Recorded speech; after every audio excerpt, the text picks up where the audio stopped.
Good afternoon, everybody, and thanks so much for joining us. I'm Will Dupree here in the KXAN Live studio. We hope you're having a great Friday. Today, we want to get you caught up on a hot-button issue that's happening up in Williamson County in the city of Leander.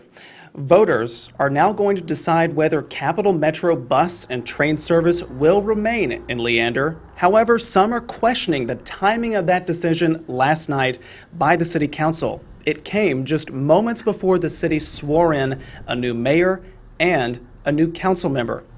We're going to talk more about that now with the new mayor of Leander, Christine Sederquist.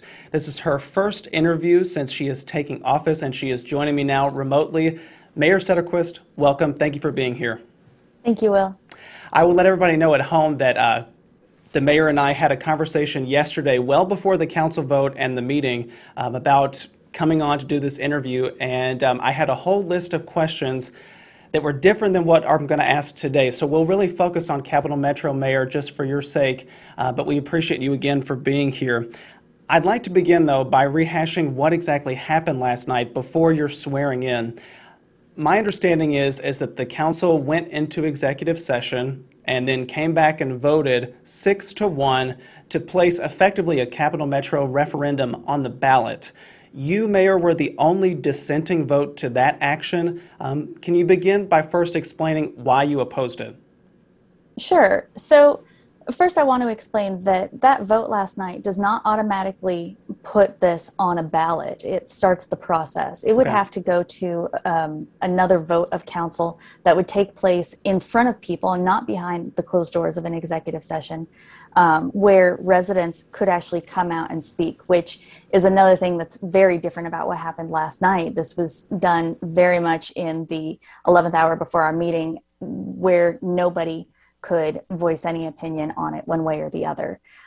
So I'm sorry, your question again was about what the vote was and...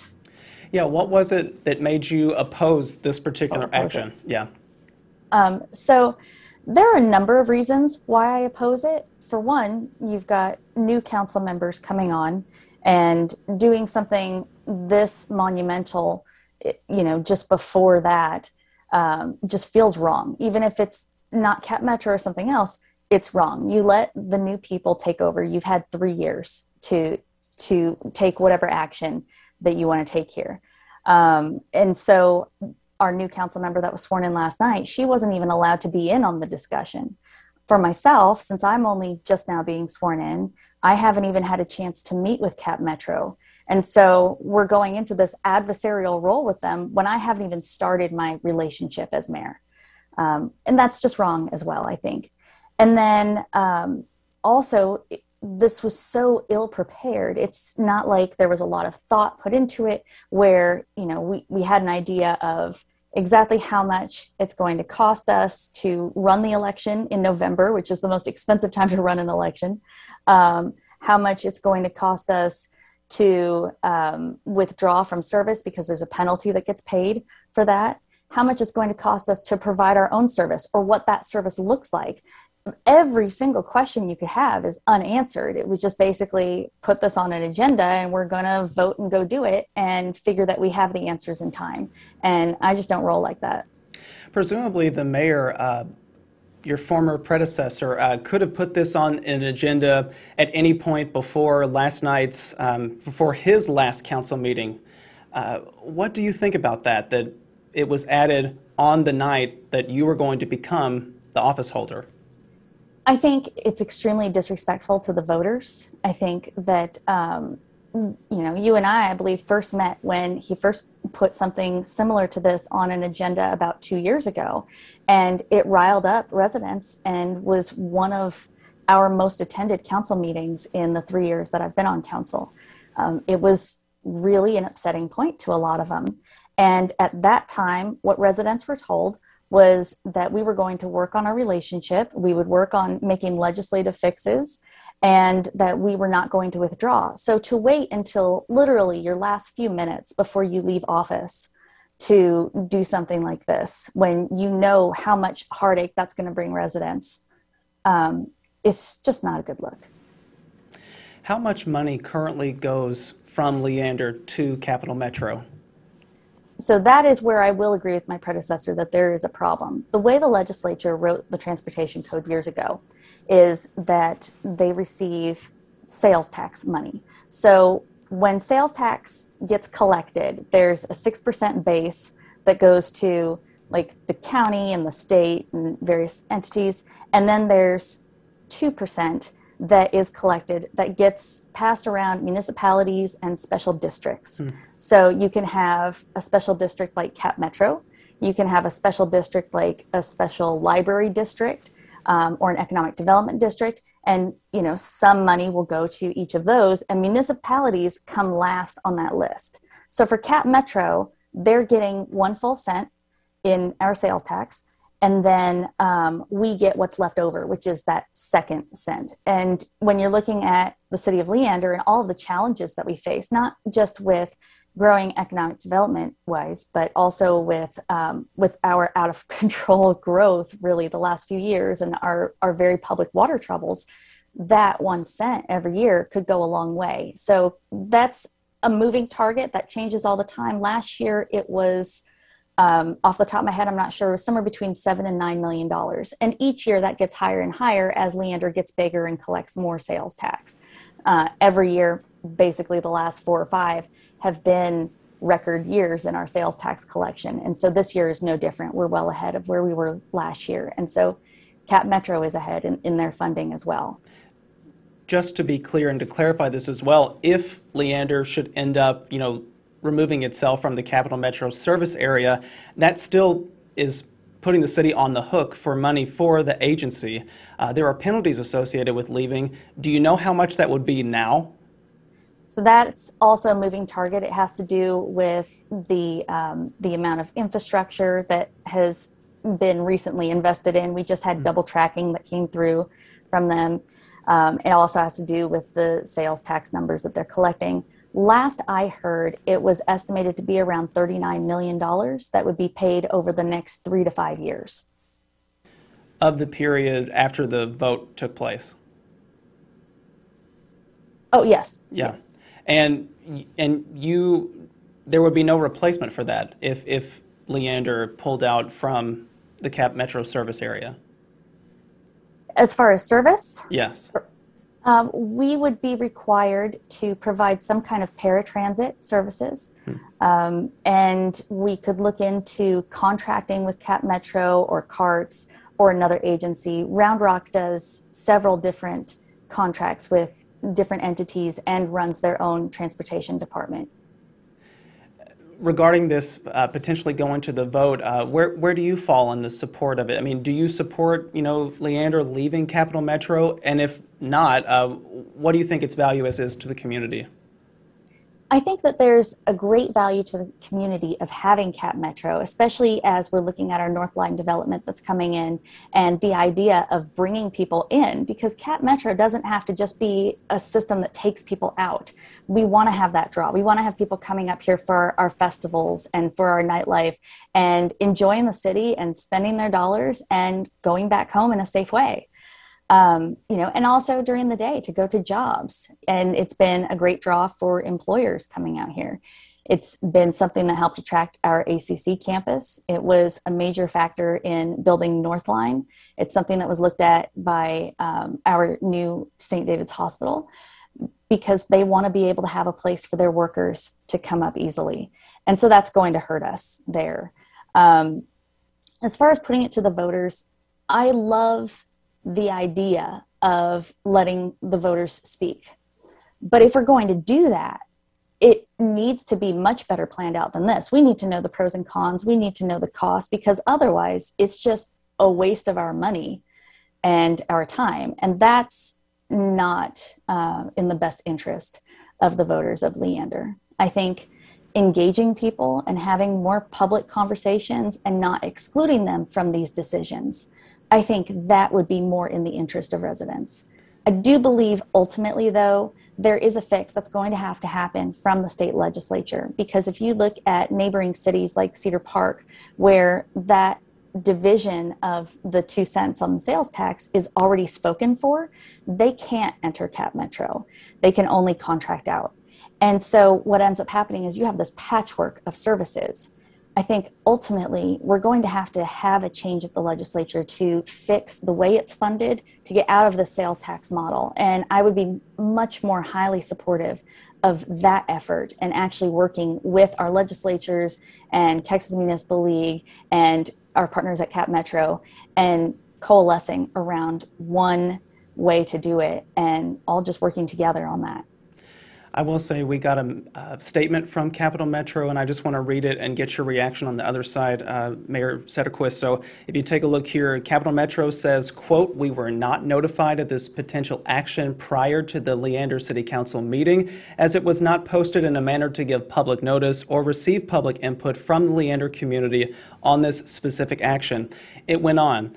Quote, "We recently announced the return of Saturday rail service, and we saw our Leander customers respond positively. We look forward to continue working with the new mayor and council on our partnership." Christine, can you just give me your quick reaction after hearing that reaction from Capital Metro? It's disappointing. I think that our relationship is very strained. I hope that we can have some productive talks and try and fix that. That relationship, though, is a reflection of our previous mayor and our current management. We should also point out that your predecessor, Troy Hill, was a board member, or is currently a board member of the Capital Metro Board of Directors. Will he maintain that position now that he is no longer in elected leadership in Leander? No, he will not. Okay. He is the representative for the small cities that are members of Cap Metro, and that includes the city of Manor, the city of Lago Vista, and a few others. So there's already a meeting that's been called early next month for all of the mayors of those cities to get together and pick a new representative. And it's unclear if that representative is going to be from Leander or one of the other cities, and then who that's going to be specifically. I've got my meeting with Cap Metro prior to that, and so they're going to teach me all the things that I need to know about that process. Would you be open to taking that seat? I think anything is open to discussion. Okay. Yeah, I know that it would be it's a lot of responsibility to come into a new office in this way, so that would be another additional one for you for sure, so I just wanted to ask about that. Sure. Before we go, and I have a few things I would still like to ask you about some of your priorities that you laid out in your campaign, but to start off your very first day in office, after this particularly contentious city council meeting, how are you feeling about it all? I'm fine. Okay. It is what it is, and hopefully, everybody can leave their differences on the dais. I think we're going to have some growing pains as we get used to each other and figure out what direction we want to go in on different things. We still have 2 council races that have gone to a runoff, and so we're in this sort of limbo right now where you can't get a whole lot done because you don't know who's going to be sitting up there and what their priorities are. So right now it's just business as usual as far as I'm concerned, and I think that over the summer we'll do some team building, and I think that these meetings will get better. I have faith. Okay, well, we'll keep tracking for sure. To have your name being introduced as Mayor Setterquist now, I kind of asked you how you're feeling, but what motivated you to enter this race and run for the top elected position in Leander? Thank you. It feels really weird to be called that. I don't know when I'll get used to that. Yeah. But motivation, this is kind of how I've ended up involved in all sorts of things throughout the years. It's always well, why are things done this way? I don't like this. And somebody says, well, why don't you do it? Okay.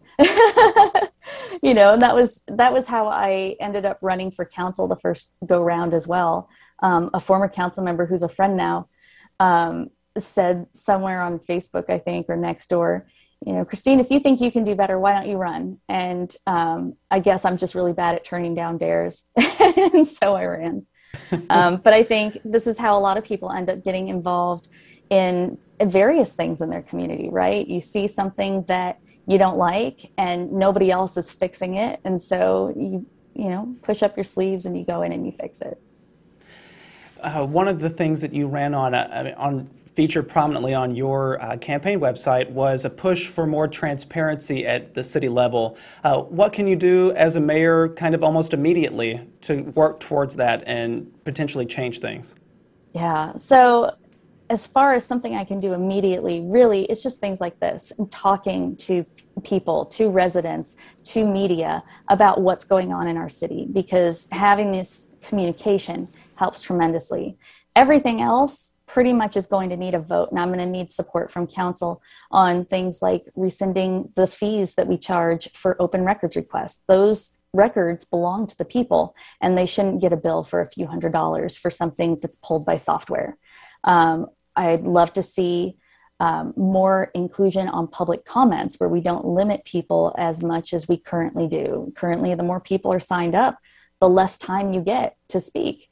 And I think that's wrong. I think everybody is entitled to their 3 minutes, just like it's done in most cities. So things like that. And I think last night's executive session was a perfect example. When we're having a conversation about whether or not we're going to make a major change to the lives of people in our city, that needs to be in public. We need to have their input. It's just like CapMetro's statement. It's not done in a way where people can come in and talk about it. Even CapMetro can come talk to us about it. And that's just wrong, in my opinion. You know, unless there's some very specific reason, like these are laid out in the law. Like if there's a personnel matter that you're discussing, or if there's pending litigation, or you're purchasing land or negotiating a financial deal, outside of those reasons, these conversations don't need to be away from the eyes of the public. What's been the reaction that you've heard so far about this particular Capital Metro vote from last night? Honestly, I am a little out of touch today with the world. There's a lot going on, yeah. Yes, my phone and my email have been blowing up. And I've only seen a little bit about CapMetro. A lot of it is about other city business. And because now it's official, I'm sworn in. And so it just got very real. Yes, it did. So far, the reaction I've seen is anger and disappointment at how this was done. But I haven't been able to gauge the reaction yet about how people feel about the issue itself, just more of the how it was done. Okay. Another thing that you ran on was pushing for a senior center to be built officially in Leander. From what I understand, there was a bond passed back in 2016 that funded this particular project, and it still has not happened yet. I was looking through Google and searching about this project, and it was intended to be opened by last summer, but that hasn't happened yet. What are you hoping to do, and how quickly can that happen? Ugh. That one is giving me so much heartburn because it should have been built already. You're right. Yes, there was a bond package in 2016, and the voters passed a senior center, and it went through the design process. It went through the process of getting all of the studies done on the land, everything that was supposed to happen. And we were finally at the point of we had the construction bids in.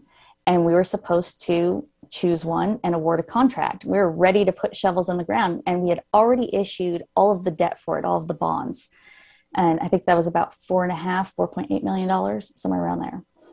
And it never came in front of council for a vote. It got held up. And there have been various reasons cited, but ultimately it came down to some on council wanted to move it.